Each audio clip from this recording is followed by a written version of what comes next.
నీ చిన్న మేధస్సుతో నీవు అడిగితే నా ప్రభు కోప్పడ్డు చేసి చూపెడతాడు. ఎందుకంటే నీవు ఆయన బిడ్డవే.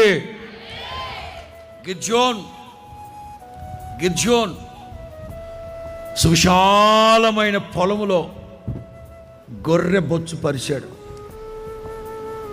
దేవా, మీరు నాకు తోడై ఉన్నారని నాకు నిదర్శనం కలగాలంటే ఈ గొర్రె బొచ్చు మీద మాత్రమే చేశాడు దేవుడు. మరుసటి రోజు ఉదయనే ఆ గొర్రె బొచ్చు అంతా శుభ్రంగా పిండేసాడు, అయిపోయింది. ఓ 4 రోజుల తర్వాత మరలా గొర్రె బొచ్చు పరిచి, దేవా ఏమనుకోమాక, ఈ పొలమంతా మంచు పడాలి, దీని మీద మాత్రం